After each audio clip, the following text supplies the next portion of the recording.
The Daily from the New York Times, one of the biggest and, in my opinion, best podcasts out there, is expanding. They're going to offer a 10-minute recap daily of that day's headlines. But in this week's rollout, they're doing something right and, in my not-so-humble opinion, something wrong. And now, a look at what's trending in the podcast world and how it can help your show. It's the Jag Show Podcast.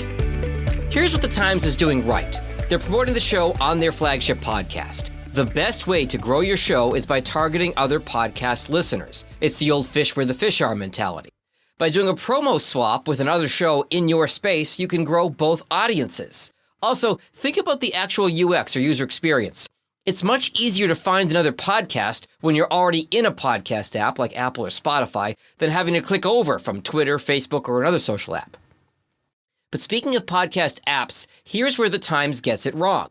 While you can listen to The Headlines for free this week in the same feed as The Daily, that'll change next week, where the show will be available only in the new NYT Audio app.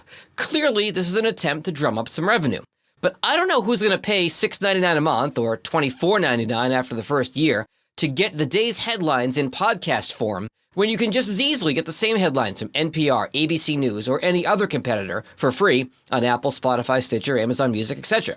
Now, The Headlines and NYT Audio will be great for anyone who already pays the digital subscription to read articles, play the crossword and Wordle, or anything else.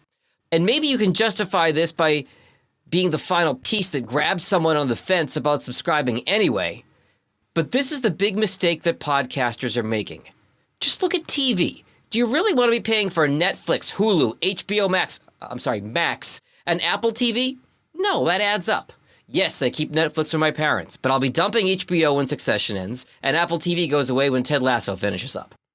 So with all these video services nickel and diming us, do you really want to have to pay separate subscriptions for Apple, Spotify, and a bunch of other places for your podcast that you like?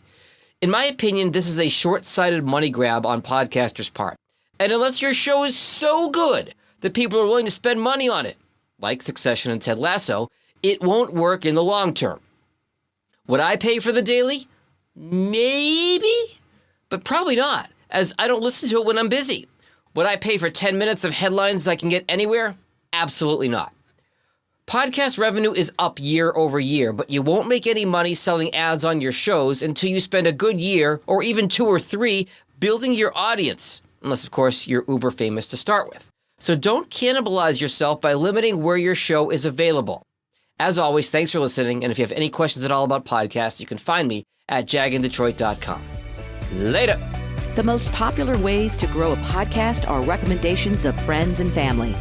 So share this episode with someone you know. And for any questions you have about podcasts, find Jag online at jagindetroit.com.